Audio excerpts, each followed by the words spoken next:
people who live in some of the most exposed, most vulnerable places? No, it's a great question, Stefan, because, you know, for me personally, focusing on low-income communities, disadvantaged communities is a priority. And we look at it as, how are we measuring our own social impact on a quarterly basis, not just the financial metrics for investors, you know, as a company. But I think the critical part there, Stefan, is the business model. One, you have to be sustainable as a startup if you want to make the kind of impact you want in a broader front. So you can't just give equipment or solutions for free, but there are ways to partner. And I think that's where a community comes into play. That's where collaboration comes into play. A perfect example is when we were trying to work in the northeastern part of India, where arsenic is a massive issue and it causes kidney diseases. And there's also regions where we looked at high carcinogenic content from chromium.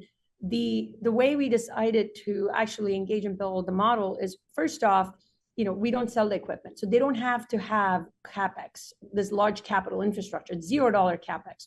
So if we're making it an OPEX model of really a subscription type approach, we're absorbing the cost over long term. So if we can partner with like CSR projects of large initiative companies, we're doing a massive lake restoration right now in Mexico City. I mean, this city is, this lake was supposed to serve a massive amount of agriculture and farming communities that are now impacted, Stefan. And so we've taken a large nonprofit, we've taken a large technological, centric company that's a bit more sustainably aware. I'm kind of reserving their names.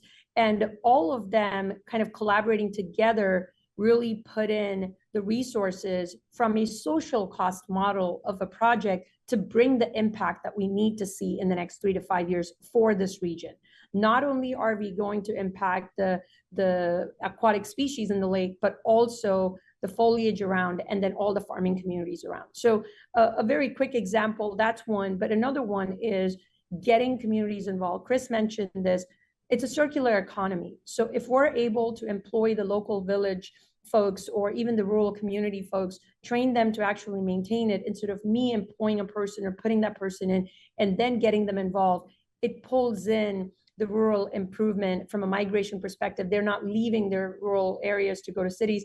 It gives them employment, it gives them ownership, it gives them pride to take care of their own resources. And then you're making them part of that solution rather than them being just, you know, dealing with the problem.